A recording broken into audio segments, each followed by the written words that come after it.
Hello guys! Good evening sa inyong lahat. Good morning and good afternoon. Okay.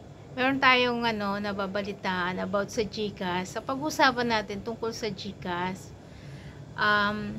Siguro lahat tayo merong GCash. 'Di ba? Kasi last time 3 days ago mainit na balita yung GCash, nawalan yung mga account, may mga account nawalan ng pera. So may malaki, may maliit, bigla na lang boom, nawala sa account nila. Actually ako may GCash din ako, minsan may laman, minsan wala.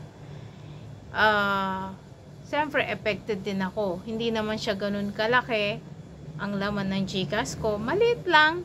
Pero syempre, sayang din kung mawawala siya, 'di ba? Na pinagpaguran natin 'yun eh. Tsaka hindi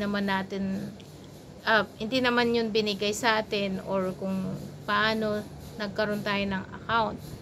Ang sa akin lang, after nung issue, sabi ng GCash na simple error lang daw, technical error. So, ngayon, nabalik na nila yung pera sa mga may-ari ng account. So, may nagsabi na oo daw, natanggap na nila sa balita.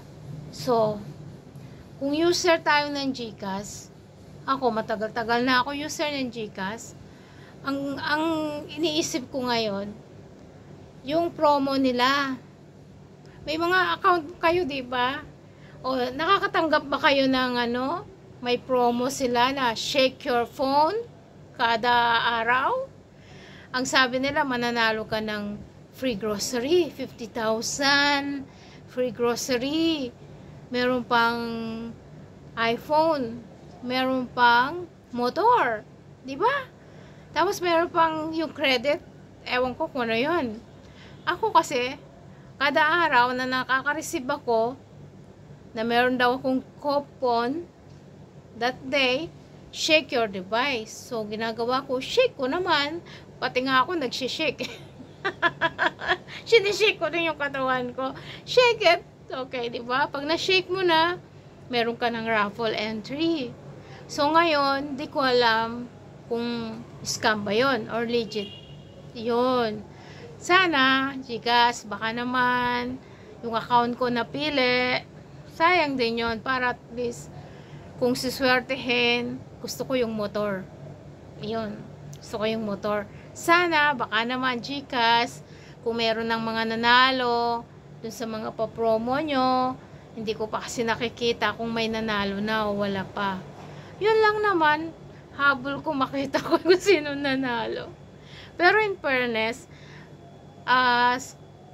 sa tagal kong gamit ng GCash, okay naman. Wala naman akong maraming gamit sa GCash, pero at least nakakatulong naman siya. Yun lang, siguro talagang swerte yung mga nagkaroon ng problema. Sana nga totoo na nabalik na sa inyo yung inyong mga pera. So, GCash, baka naman pamasko namin ng mga user mo. Salamat. Sana makita ko yung mga nanalo. At sana isa yung account ko sa nanalo. Kahit alin na lang dyan.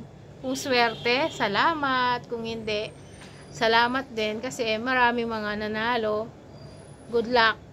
Good luck sa kanila. At thank you.